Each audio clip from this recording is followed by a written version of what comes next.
ഇതൊരു ചീരയാണ്, ചായ മനസ്സ എന്ന് പറഞ്ഞിട്ടുള്ള ഇത് വെച്ചിട്ടുള്ള ഒരു തോരനാണ് കാണിക്കുന്നത് കേട്ടോ. അത് നല്ലപോലെ കഴുകിയിട്ടൊന്ന് ഇതുപോലെ ചെറുതാക്കിയിട്ടൊന്ന് അരിഞ്ഞെടുത്തിട്ടുണ്ട്. ഇനി ഇത് നമ്മളൊരു കുക്കറിലിട്ടിട്ട് ആവശ്യത്തിന് ഉപ്പും കുറച്ച് വെള്ളം ഒഴിച്ചിട്ട് നല്ലപോലെ ഒന്ന് വേവിച്ചെടുക്കുക. ഒരു 2-3 വിസിൽ വരുന്നവരെ ഒന്ന് വെയിറ്റ് ചെയ്യുക കേട്ടോ. അതിനുശേഷം തീ ഓഫ് ചെയ്തിട്ട് പ്രഷർ പോകാനായിട്ടൊന്ന് മാറ്റി വെച്ചാൽ മതി.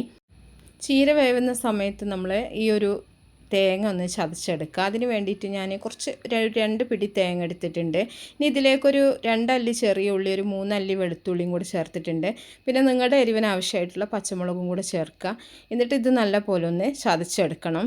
ഒരുപാട് ഫൈനായിട്ടൊന്നും ചെയ്യേണ്ട ആവശ്യമില്ല, ചെറുതായിട്ടൊന്ന് തരിതരിപ്പായിട്ടൊന്ന് ചതച്ചെടുത്താൽ മതി.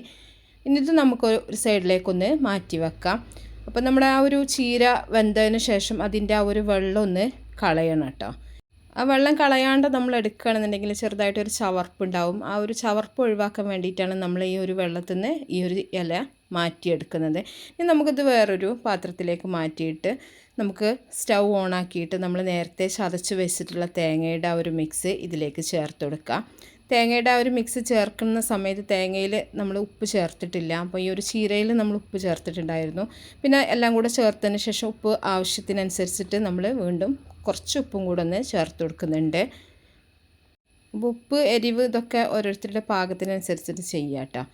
ഇനി നല്ലപോലെ ഒന്ന് നമുക്ക് ഉപ്പും കൂടെ ചേർത്തിട്ട് ഇതൊന്ന് അടച്ച് വെക്കുക. അടച്ച് വെച്ചതിന് ശേഷം ചെറിയ തീയിലൊന്ന് ഇതൊന്ന് വേവിച്ചെടുക്കുക. തേങ്ങ ചെറുതായിട്ടൊന്ന് വെന്താൽ മാത്രം മതി. അതിനുശേഷം നമുക്കിത് ഇളക്കി മിക്സ് ചെയ്തിട്ട് കുറച്ച് പച്ച വെളിച്ചെണ്ണയും കൂടെ ഒഴിച്ചിട്ട് നമുക്കിത് ഇളക്കിയെടുക്കുക. ചോറിൻ്റെ കൂടെ കഴിക്കാൻ സൂപ്പർ ടേസ്റ്റാണ് കേട്ടോ. അപ്പോൾ എല്ലാവരും ഈ ഒരു ചീര ഉണ്ടെങ്കിൽ ഇതുപോലെ ഒന്ന് ചെയ്ത് നോക്കുക. ഇത് എന്തായാലും തിളപ്പിച്ച് ഊറ്റിയെടുത്തിട്ട് മാത്രം ചെയ്യാൻ പാടുള്ളൂ, അല്ലാണ്ട് ചെയ്യരുത്. ചിലർക്ക് അറിയാണ്ട് സാധാ ചീര വെക്കുന്ന പോലെ വെക്കാറുണ്ട്. അപ്പോൾ അതിനൊരു ചവർപ്പ് ടേസ്റ്റ് ആവും ഉണ്ടാവുക. ഇങ്ങനെ വെക്കുകയാണെന്നുണ്ടെങ്കിൽ നല്ല ടേസ്റ്റാണ് കേട്ടോ. അപ്പോൾ എല്ലാവരും ഒന്ന് ട്രൈ ആക്കി നോക്കുക.